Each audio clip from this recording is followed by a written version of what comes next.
Maka Imam Bukhari ini boleh digolongkan sebagai salaf, justru bukan hanya salafi, tapi bagian dari apa? Dari as-salafus soleh itu sendiri. Atau beliau disebut salafi sebab menisbatkan diri kepada sahabat, tabi'in dan generasi yang sebelum Imam Al-Bukhari.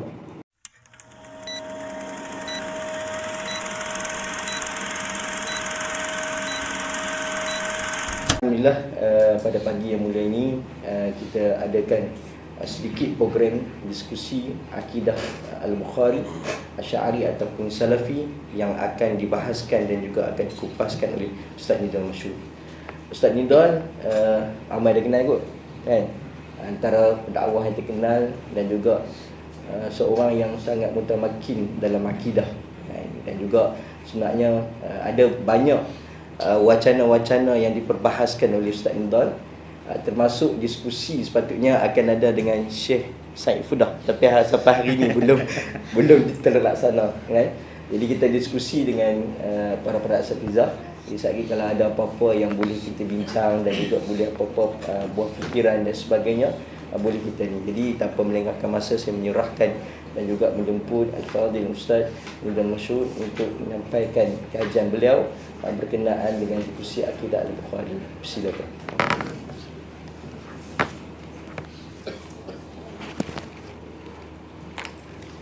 Bismillahirrahmanirrahim. Assalamualaikum warahmatullahi wabarakatuh. Alhamdulillah, wassalatu wassalamu ala Rasulillah wa ala alihi wa ashabihi wa mawalah, wa la hawla wa la quwwata illa billah. Ustaz Ashraf yang saya hormati, para pensyarah di Uni Sirat ya. Dulu Kuibs, sekarang semalam alhamdulillah sudah dimasyhurkan. Semoga Allah Subhanahu wa taala memberkahi kita semua, memberkahi tuan-tuan dan puan-puan semua, serta segenap umat Islam, dan senantiasa diberikan tambahan ilmu yang bermanfaat dan amal yang soleh insyaallah. Pada kesempatan pagi atau siang hari ini insyaallah kita akan berbicara dengan tema yang diminta kepada saya untuk kita bentangkan sedikit, kemudian kita boleh diskusikan. Kita berdiskus tentang akidah Imam Bukhari dalam komparasi antara Asy'ariyah dan Salafiyah, atau dalam pamflet akidah Imam Bukhari, Salafi atau Asy'ari. Sebetulnya ini tajuk yang kita kena jawab dulu, pertanyaan di dalam tajuk itu. Kalau kita lihat boleh slide berikutnya. Oke, ini profil daripada Imam Bukhari.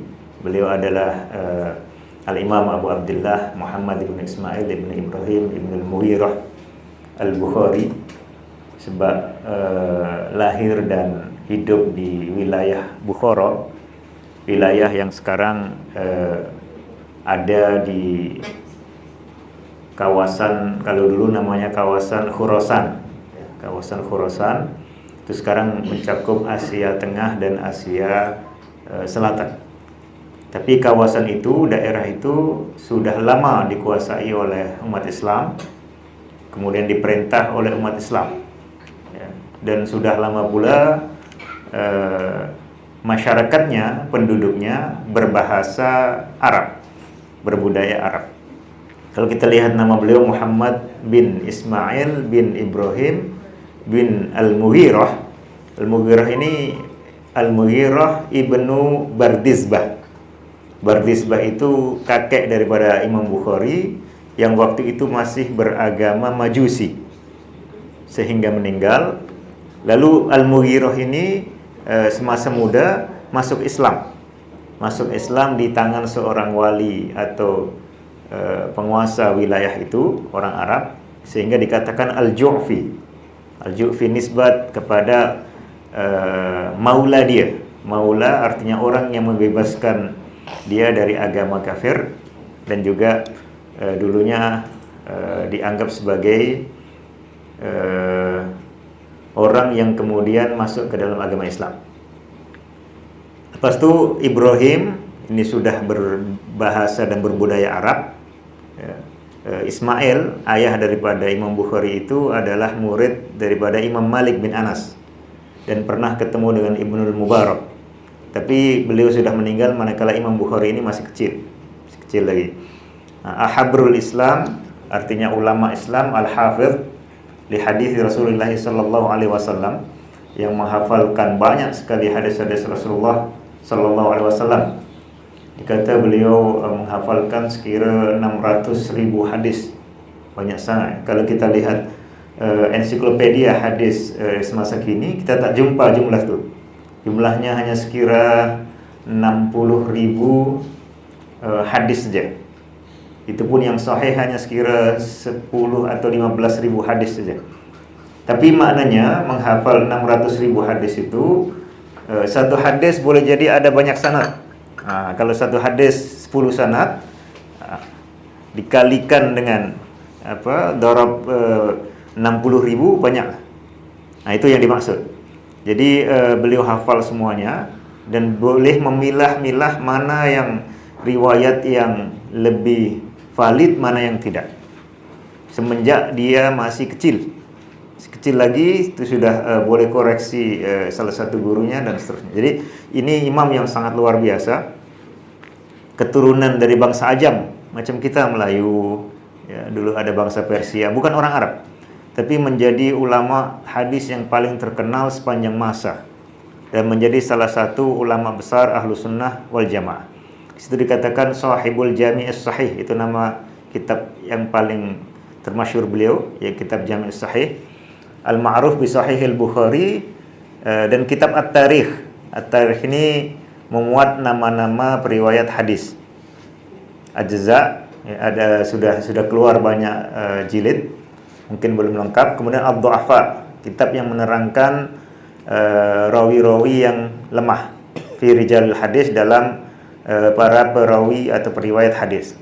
Kitab Khalqu Af'alil Ibad, ini kitab akidah, nanti kita bincang kitab itu. Kemudian Al-Adabul Mufrad, itu kitab hadis, tapi hadis khusus khas memuat topik-topik adab. Ulida bi Bukhara, lahir di Bukhara, wa nasha'a yatiman, hidup dalam kondisi yatim, wa qama bi rihlatin tawilah. Rihlah perjalanan menuntut ilmu beliau sangat panjang, ya, sehingga puluhan tahun. Itu semenjak 210 Hijriah. Jadi beliau berusia 14 tahun lah kira-kira. Fitlabil hadis bazar Khurasan wal Iraq wa Misra wa Syam wa sami'a min nahwi alfi syaikhin. Mendengar lebih daripada 1000 guru. Ya, beliau nanti cerita 1008 atau 1080 guru itu semuanya dari Ahlu Sunnah. Ya, so itu masa di mana Ahlu Sunnah sangat ramai. Wa jama'a nahwa 600 alfi hadis, menghimpun sekira 600.000 hadis. Ikhtara minha boleh buka sih, tak nampak. Ikhtara minha fi sahihi ma wathiqa bi riwayati. Boleh pilih dari 600.000 hadis itu, bukan 600.000 matan, ya, 600.000 riwayat. Boleh pilih apa yang beliau percaya. Wa huwa awwalu man wada'a fil islami kitaban ala hadzal nahwi. Beliau adalah figur pertama, tokoh pertama yang meletakkan kitab itu, yaitu kitab hadis khas hadis-hadis sahih. Sebelum itu masih bercampur, ya, hadis sahih yang marfu' atau yang musnad berasal dari Rasulullah sallallahu alaihi wasallam. Sebelum itu ada kitab musnad. Guru daripada Imam Bukhari ini misalnya Imam Al-Humaidi punya kitab Musnad Al-Humaidi, bercampur antara hadis sahih dan hadis dhaif. Imam Ahmad pun begitu, ya. Imam Ishaq bin Rahuyah pun macam itu. Lalu ada ulama-ulama yang hadisnya lebih bersih, semacam Muwatta Imam Malik, tapi beliau campur dengan akwal atau fatwa-fatwa sahabat, tabi'in dan seterusnya. Nah, Imam Bukhari ini yang pertama menulis buku khusus hadis-hadis dari Rasulullah SAW yang sahih. Termasuklah nanti di dalam bab-bab tentang akidah. Termasuk di situ Imam Bukhari ada beri beberapa komentar terkait dengan hadis dan judul bab yang menunjukkan akidah beliau. Jadi kitab Sahihul Bukhari itu bukan hanya kitab menghimpun akidah, tapi dia juga kitab fikih, kitab tafsir, kitab sirah, ya, dan juga kitab akidah. Bahkan beliau membuka kitab Sahihul Bukhari itu dengan kitab apa? Badaul Wahyi dan Kitabul Iman. Nah, ini dua bab akidah. Beliau menutupnya dengan kitab Al-I'tisam bil Kitab wa Sunnah dan Kitabut Tauhid Warraddu al-Jahmiyah. Ini juga kitab akidah. Dan itu kitab akidah yang bukan hanya mendedahkan akidah ahlu sunnah, tapi dia juga mengcounter akidah yang menyimpang. Makanya Kitabul Iman itu dikata ulama Kitabul Iman warraddi alal murji'ah. Jadi mengcounter, mengkritik murji'ah. Lalu Kitabut Tauhid warraddu ala al-Jahmiyah, mengcounter atau mengkritik Jahmiyah. Wa aqama fi Bukhara fata'assaba alaihi jama'atun wa ramahu bid-duham. Beliau di akhir hayat itu kembali lagi ke Bukhara. Jadi ada rihla dua kali pusingan, lalu kembali di akhir ke Bukhara. Fata'assaba alaihi jama'ah ramahu bid-duham. Sempat beliau mengalami tuduhan, fitnah. Fa ukhrija ila Khortan, kemudian keluar, ya, di wilayah Samarkand, mutawaffi fiha, fatuwaffiya fiha. Beliau wafat di situ. Ustaz boleh buka ini di apa? PowerPoint.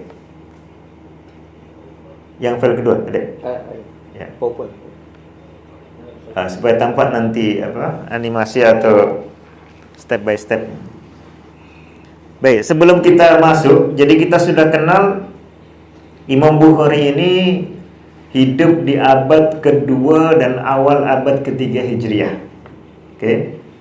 Kalau ada pertanyaan apakah beliau ini Salafi ataukah Asy'ari? Asy'ari itu nisbat kepada Abul Hasan Al-Asy'ari. Hidupnya di abad ketiga, keempat, kelima Hijriah.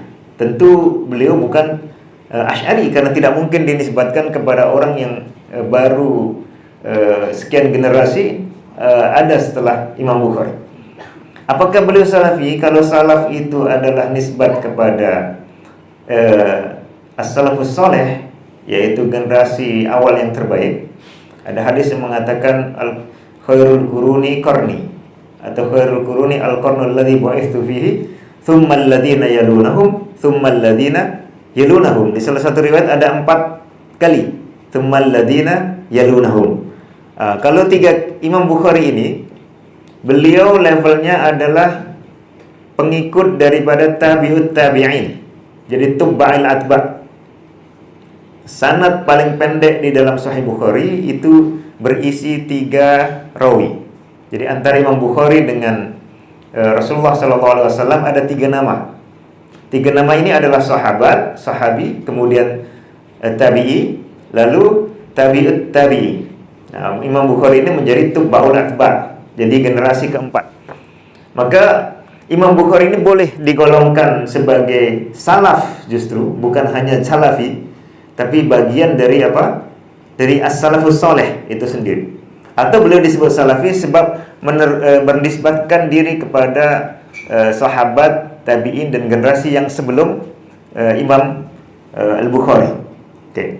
Jadi kalau dari sini sudah jelas jawaban pertanyaan di poster ya.